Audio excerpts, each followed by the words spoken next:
अगर आपको मेरे द्वारा की गई एक्सप्लेनेशन पसंद आए तो वीडियो को लाइक करना, चैनल सब्सक्राइब कर देना और ज़्यादा से ज़्यादा लोगों के साथ वीडियो शेयर कर देना। एपिसोड की शुरुआत होती है जहाँ पर जिन सी के पास आया हुआ था और वो बाकी सभी का इंतज़ार कर रहा था। तभी वह आसपास देख रहा होता है कि उसी वक्त वहाँ पर बाकी के मेंबर भी आ जाते हैं, जिस पर जंगकुक और वी सबसे आगे होते हैं और वह आते ही जिमिन के हाथों को पकड़कर अपने कंधे पर डाल लेते हैं और उसे फिर से अपने कंधे पर उठा लेते हैं और बोलते हैं अटेंशन सीकर तुम। जिस पर जिमिन गुस्सा करता है, बोलता है मुझे छोड़ो, मुझे जाने दो। लेकिन वी और जंगकुक उसकी बात नहीं मानते और उसे फिर से पुरानी तरीके से उठाकर सीधा सी में ले जाने लगते हैं। जिस पर जिमिन कहता है मुझे बचाओ, ये छोड़ो, मुझे नीचे उतारो। और वह बाकी के मेंबर से भी हेल्प मांगता है लेकिन कोई भी नहीं जाता, सब हंस रहे होते हैं। तभी जिमिन कहता है तुम लोग इतने अजीब क्यों हो, मुझे नीचे उतारो। लेकिन वो लोग उसकी बात नहीं मानते और सी के अंदर जाकर उसे ठंडे पानी पे डाल देते हैं। जिस पर जिमिन कहता है ये पानी कितना ठंडा है और बाकी सभी हंस रहे होते हैं। तभी शुगा कहते हैं आराम से, पानी में जाना डेंजरस हो सकता है, संभल के। तभी जेहोप और आरएम भी उसे कंधे पर उठा लेते हैं और जंगकुक और वी को बुलाकर उनकी हेल्प लेते हुए शुगा को भी उठाकर सी के अंदर ले जाने लेते हैं। जिस पर शुगा कहता है मैं खुद चल सकता हूँ, मुझे छोड़ो। लेकिन वो लोग नहीं मानते। वही जिन उन सबको ऐसे देख रहा होता है और उसके फेस पर मुस्कुराहट थी। तभी वो लोग शुगा को भी पानी में फेंक देते हैं और उसके बाद वो लोग वहीं पर पानी में खेलने लगते हैं। वहीं जिन उन सबको ऐसे देखकर काफ़ी खुश था और वह वहीं पर घूमने लगता है। तभी जिमिन उसे वहाँ से आवाज़ लगाता है और बोलता है इधर आओ ना। लेकिन जिन उसे मना करता है, लेकिन जिमिन उसकी बात नहीं मानता और उसे हाथ पकड़कर अपने साथ ले जाता है। तो जिन भी वहाँ चले जाता है और वह लोग जिन को भी पानी में गिराकर उसके साथ खेलने लगते हैं। वह लोग ऐसे ही मस्ती कर रहे थे और एक दूसरे को पानी में डाल रहे थे। उसके बाद हमें शाम का सीन दिखाया जाता है जहाँ पर उन लोगों ने वहाँ पे आग जलाई हुई थी और सभी उसके आसपास बैठे हुए थे और उन्होंने अपने सॉक्स को भी वहाँ सुखाने के लिए डाला हुआ था। तभी शुगा लाइटर पकड़कर उसे बार बार जला रहा था, जो देखकर जिमिन बोलता है क्या मैं तुमसे कुछ पूछ सकता हूँ। और बोलता है तुम हमेशा अपने पास ये लाइटर क्यों रखे रहते हो, जब भी मैं देखता हूँ ये हमेशा तुम्हारे पास होता है, क्या इसका कोई रीज़न है।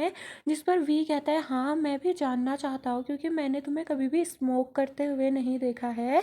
तभी शुगा कहता है हाँ मैं स्मोक नहीं करता, बस मुझे लाइटर को अपने पास रखना पसंद है क्योंकि जब भी मैं इसकी फ्लेम को देखता हूँ तो मुझे थोड़ा डर और थोड़ा रिलैक्स दोनों फील होता है। मैं जानता हूँ ये काफ़ी अजीब है लेकिन ये ऐसा ही है, मैं कुछ नहीं कर सकता। जो सुनकर उसके बगल में बैठा जंगकुक कहता है हाँ ऐसा होता है क्योंकि मेरे साथ भी ऐसा ही है। जब मैं हाइट पर जाता हूँ तो मुझे वहाँ पर डर भी लगता है और मुझे रिलैक्स फील भी होता है। जो सुनकर जिन बोलता है तुम ऐसा दोबारा मत करना, ये काफ़ी ज़्यादा डेंजरस है, तुम अभी काफ़ी ज़्यादा यंग हो, क्या तुम्हारे कोई ड्रीम्स नहीं हैं। जो सुनकर वो बोलता है ड्रीम्स। और जब सब ड्रीम्स की बात सुनते हैं तो एक दूसरे को देखने लगते हैं और बोलता है क्या सच में हमारे पास ड्रीम्स होना ज़रूरी है। जो सुनकर जे होप सबसे पहले बोलता है हाँ मुझे भी, मेरा भी एक ड्रीम है, मैं चाहता हूँ कि मैं अपनी मॉम को ढूंढूँ और उनके साथ हैप्पी रहूँ। जिस पर वो बोलते हैं क्या तुम अभी अनहैप्पी हो। जिस पर जेहोप कहता है ऐसा नहीं है, लेकिन मैं चाहता हूँ कि मैं अपनी मॉम को ढूंढूँ और मैं देखना चाहता हूँ कि क्या वो हैप्पीली रह रही हैं, क्योंकि उसके बाद मैं भी हैप्पीली रह सकता हूँ, वो मुझे और भी ज़्यादा हैप्पी रखेगा। ये सब बोलकर वो उन सभी को देखता है। तभी जिमिन जेहोप के बाद बोलता है जब मैं छोटा था तो मेरा भी एक ड्रीम था कि मैं प्रेसिडेंट बनना चाहता था, लेकिन अब मैं श्योर नहीं हूँ। तभी का बोलता है मेरे पास भी ऐसा कोई बड़ा ड्रीम नहीं है, मैं इतना ज़्यादा कुछ बड़ा सोचता नहीं हूँ, लेकिन मुझे पता है कि वी का ड्रीम क्या है। और ये कहकर वो हंसते हुए बोलता है मुझे पता है कि वी रेड कलर की टी शर्ट में हर जगह घूमना चाहता है, वो भी बिना पैंट के। जो सुनकर हर कोई उस पर हंसने लगता है। तभी वी बोलता है तुम ये क्या कह रहे हो, ऐसा कुछ भी नहीं है, मैं बस सुपर हीरो बनना चाहता हूँ जो कि पूरी दुनिया को बुरे विलेंस से बचाता है, वो कितना ज़्यादा कूल है ना। और ये कहते हुए वह आरएम को देखता है और बोलता है तुम बताओ ना, तुम्हें पता है ना ब्रो। जिस पर वो कहता है हाँ मुझे पता है, ड्रीम और वटेवर जो भी है, मैं बस ये होप करता हूँ कि जो मेरी पार्ट टाइम जॉब है उसके वेजेस ज़्यादा हो जाए और मुझे ज़्यादा सैलरी मिले। जिस पर जंगकुक कहता है लेकिन मुझे अभी तक कुछ नहीं पता, मैं तो अभी भी अपने फ्यूचर को होमवर्क लिखने में भी सोचने में बिता देता हूँ, क्योंकि मेरे दिमाग में कुछ आता ही नहीं है कि मैं करना क्या चाहता हूँ। मुझे ऐसा लगता है कि मेरे पास सच में कुछ नहीं है मैं जो करना चाहता हूँ। और इस वक्त जंगकुक सारी मेरी रियलिटी की बात कर रहा था और वह इन्हीं बारों में बात करके काफ़ी सैड हो जाता है। तभी वो बोलता है पता नहीं, मुझे यही नहीं पता कि मैं ज़िंदा क्या हूँ। तभी वी कहता है तुम चिंता मत करो, मैं तुम्हें हमेशा प्रोटेक्ट करूँगा। जो सुनकर जंगकुक अपने पीछे से बॉल उठाता है और वी के सामने रख देता है, जो देखकर वी शॉक हो जाता है और बोलता है ये तुम्हें कहाँ से मिली, मुझे लगा था कि मैंने इसे खो दिया है। जिस पर जंगकुक कहते हैं चिंता मत करो, मुझे पता है ये तुम्हारा हैमर है और ये तुम्हारा सीक्रेट वेपन है, मैं इसे कैसे खोने देता। तभी जिमिन बोलता है हाँ अब तो जंगकुक भी बड़ा हो गया और उसे लोगों की चीज़ें संभालने आ गई है। जिस पर जंगकुक कहता है लेकिन मैं तो तुमसे हमेशा से ही बड़ा था हाइट में। जिसमें जिमिन कहता है नहीं, तो जीहोप बोलता है चलो हम तुम्हारी हाइट मेजर करते हैं और उन दोनों को उठाकर ले आता है। तो जिमिन और जंगकुक अपनी हाइट नापने लगते हैं, तो सब बोलते हैं कि जंगकुक बड़ा है, लेकिन जिमिन इस बात से इनकार कर रहा था और बोलता है नहीं मैं बड़ा हूँ, मैं बड़ा हूँ। और ऐसे ही वह लोग मस्ती करने लगते हैं। फिर हमें शुगा का सीन दिखाया जाता है जहाँ पर कि वो अपने घर पर आ चुका था और वो जब आता है तो उसे अपने पैरों पर कुछ चुभ रहा था। जैसे ही वो अपना वो शूज़ उतार कर देखता है तो उसके अंदर पूरी सैंड भरी हुई थी और बोलता है ये रेत भी ना। और फिर वो जल्दी से शूज़ पहनता है और अपने रूम का दरवाज़ा अनलॉक करके जैसे ही अंदर घुसता है तो वो सामने देखकर हैरान हो जाता है, क्योंकि अंदर उसे 2 पेयर शूज़ के दिखते हैं और उसे देखकर वो थोड़ा कंफ्यूज हो जाता है। लेकिन तभी उसकी नज़र सामने पर खड़े प्रिंसिपल पर पड़ती है, जिसे देखकर वो थोड़ा कंफ्यूज और घबरा दोनों जाता है और वो हैरानी के साथ ही घर पे एंटर करता है। तभी उसके डैड भी वहाँ पर आ जाते हैं और बोलते हैं जल्दी आओ अंदर। उन्हें देखकर शुगा भी उनके पास जाने लगता है। तभी प्रिंसिपल वहाँ पर चेयर पर बैठ जाते हैं और शुगा के डैड दूसरी चेयर लाकर खुद उस पर बैठ जाते हैं। तभी प्रिंसिपल कहते हैं मुझे चिंता थी कि मैं तुम्हें यहाँ बिना देखे ही चले जाऊँगा, लेकिन थैंक गॉड कि तुम टाइम पर आ गए, चलो अब बैठो। तभी शुगा प्रिंसिपल को देखे जा रहा था लेकिन वो बैठता नहीं है, तो उसके डैड उसे बोलते हैं नीचे बैठो। जो सुनकर उसे वहाँ पर बैठना ही पड़ता है और वह अपने डैड के बगल पर जाकर बैठ जाता है। तभी उसके डैड प्रिंसिपल को देखते हुए उनसे माफ़ी मांगते हैं और बोलता है आई एम रियली सॉरी, मैंने ध्यान नहीं दिया। जिस पर प्रिंसिपल कहता है नहीं ऐसा कुछ नहीं है, मैं यहाँ शुगा के बारे में बात करने नहीं आया हूँ, मैं तो यहाँ शुगा की लेट मॉम के बारे में बात करने आया हूँ। जैसे ही शुगा ये सुनता है तो वो थोड़ा शॉक हो जाता है। तभी प्रिंसिपल बोलना कंटिन्यू करते हैं मुझे पता है कि शुगा अपनी मॉम के बारे में जानने के लिए काफ़ी ज़्यादा क्यूरियस है, मैं काफ़ी टाइम से इस चीज़ को अवॉइड करने की कोशिश कर रहा था, लेकिन मुझे फिर शुगा की चिंता होने लगी क्योंकि मैंने उसके प्रोस्पेक्टिव से भी देखा तो वो अपनी मॉम के बारे में जानने में कुछ ज़्यादा ही क्यूरियस था। इसीलिए मैं आपके सामने ही इससे बात करना चाहता था ताकि कोई मिसअंडरस्टैंडिंग ना हो। मैं बताना शुरू कर सकता हूँ। जिस पर शुगा के डैड ओके बोलते हैं तो प्रिंसिपल बोलना शुरू करते हैं किम इंजू यानी कि शुगा की मॉम वो 7th सोंगहो स्कॉलरशिप फाउंडेशन में एक लौती फीमेल थी, तुम्हारी मॉम, और उस टाइम पे वह काफ़ी ज़्यादा ब्राइट स्टूडेंट थी।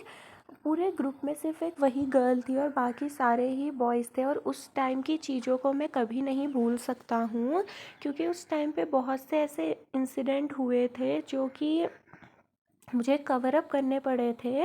और मैंने ही तुम्हारी मॉम को भी उसमें चूज़ किया था और उसे रिकमेंड भी किया था, क्योंकि वो एक काफ़ी ज़्यादा ब्राइट स्टूडेंट थी और वो पियानो भी काफ़ी अच्छा बजाया करती थी। जो सुनकर शुगा अपनी मॉम को याद करने लगता है। वो काफ़ी ज़्यादा मैच्योर थी अपने एज की गर्ल्स से, और उसके क्लास की जो बाकी गर्ल्स थी वो हमेशा रूमर्स वगैरह में ज़्यादा ध्यान देती थी, लेकिन तुम्हारी मॉम इन चीज़ों से काफ़ी दूर रहा करती थी क्योंकि वो इन चीज़ों में काफ़ी ज़्यादा मैच्योर थी। और ऐसे काफ़ी सारे इंसिडेंट हुए थे जो इन चीज़ों को प्रूफ भी करते थे, लेकिन मुझे उन सबको कवर करना पड़ा था। और उन्हीं सारे इंसिडेंट को छुपाने के लिए मुझे वो सब करना पड़ा और तुम उन्हीं इंसिडेंट को जानने के लिए इतना ज़्यादा क्यूरियस हो।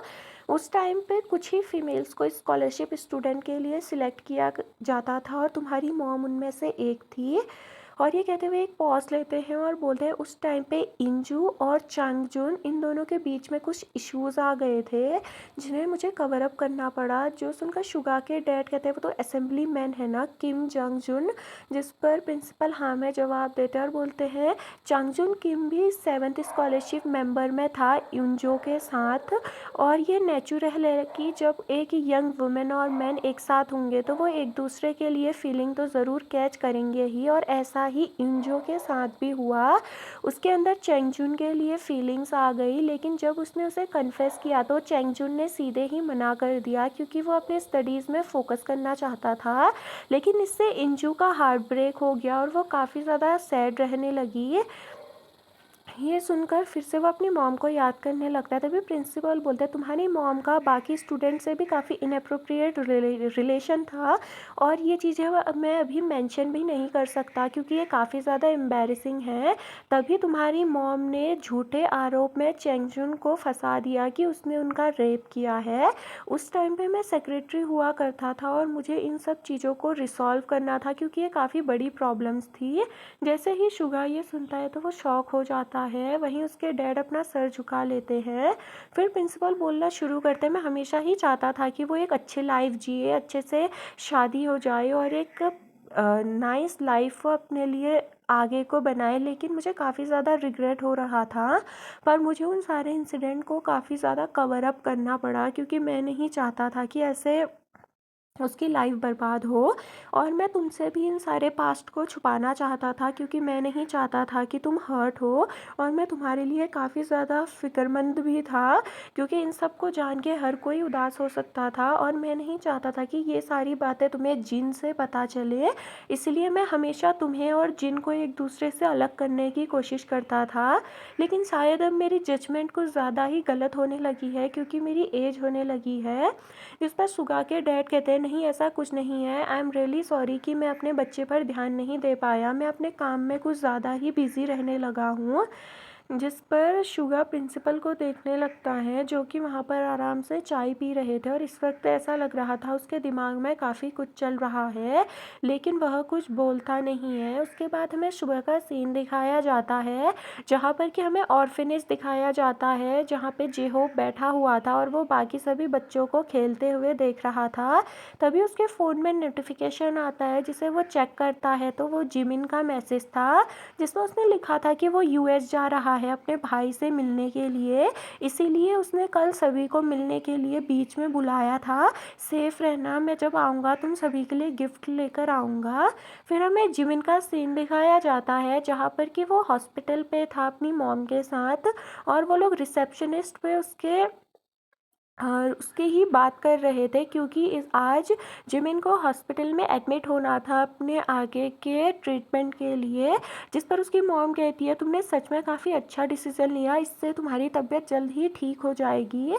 जो सुनकर जिमिन बस मुस्कुरा के अपना सर हिला देता है। फिर हमें रात का सीन दिखाया जाता है जहाँ पर जिमिन अपने कंप्यूटर के आगे बैठा हुआ था जहाँ पर उसके भाई ने उसे ईमेल भेजा था पार्क जिमिन तुम खुद को समझते क्या हो, तुम्हें सिर्फ अपनी प्रॉब्लम्स दिखती है क्या? तुमने कभी सोचा कि फैमिली मेम्बर्स के लिए ये कितना ट्रॉमेटाइजिंग होता है कि उसके घर में कोई मेंटली इल इंसान रहता है। जिस चीज़ को पढ़कर जिमिन काफ़ी ज़्यादा उदास हो गया था इसलिए उसने ये डिसीज़न लिया था। फिर हमें हॉस्पिटल कॉरिडोर का सीन दिखाया जाता है जहाँ पर कि वो हॉस्पिटल गाउन में अपने रूम की ओर जा रहा था। तभी अचानक से उसे फिर से रन रन की आवाज़ें सुनाई देने लगती हैं जो सुनकर वो अपने आसपास देखता है लेकिन उसे कोई भी नहीं दिखता, जिससे वो अब काफ़ी ज़्यादा घबराने लगा था। इसलिए वो जल्दी से दौड़कर अपने रूम के पास जाता है और जैसे ही अपने रूम के पास जाकर वह दरवाज़ा खोलने वाला था कि अचानक उसे एक बार और आवाज़ आती है तो वह अपने साइड में मुड़कर देखता है और इस बार अचानक से ही वहाँ पर कोई आ जाता है जिसे देखकर जिमिन एकदम से घबरा जाता है। और वह भी जिमिन की एज के आसपास का ही एक लड़का नज़र आ रहा था जो कि हॉस्पिटल गाउन में था और वह अजीब तरीके से जिमिन को देखते हुए बोलता है रन रन। और इस वक्त उसके चेहरे को देखकर जिमिन काफ़ी डर गया था। तभी वह अजीब तरीके से हंसने लगता है और जिमिन उसे एकटक देख रहा था और उसे काफ़ी डर लगने लगा था। फिर हमें बीच का सीन दिखाया जाता है जहाँ पर वो सभी एक दूसरे से बात करते हुए घर को वापस जा रहे थे। इस वक्त जिमिन और जेहोब दोनों ही डांस के बारे में बात कर रहे थे और वो लोग एक कचड़े के ढेर के पास से गुजरते हैं, लेकिन जिस पर उनका ध्यान नहीं जाता वो ये था कि उस कचड़े के ढेर के पास एक इंसान का हाथ नज़र आ रहा था, लेकिन उनमें से किसी का भी ध्यान इस पर नहीं गया। वहीं उस इंसान के हाथ पर काफ़ी ज़्यादा जूम किया जाता है और ये एपिसोड यहीं पर ख़त्म हो जाता है। आगे के लिए नेक्स्ट एपिसोड में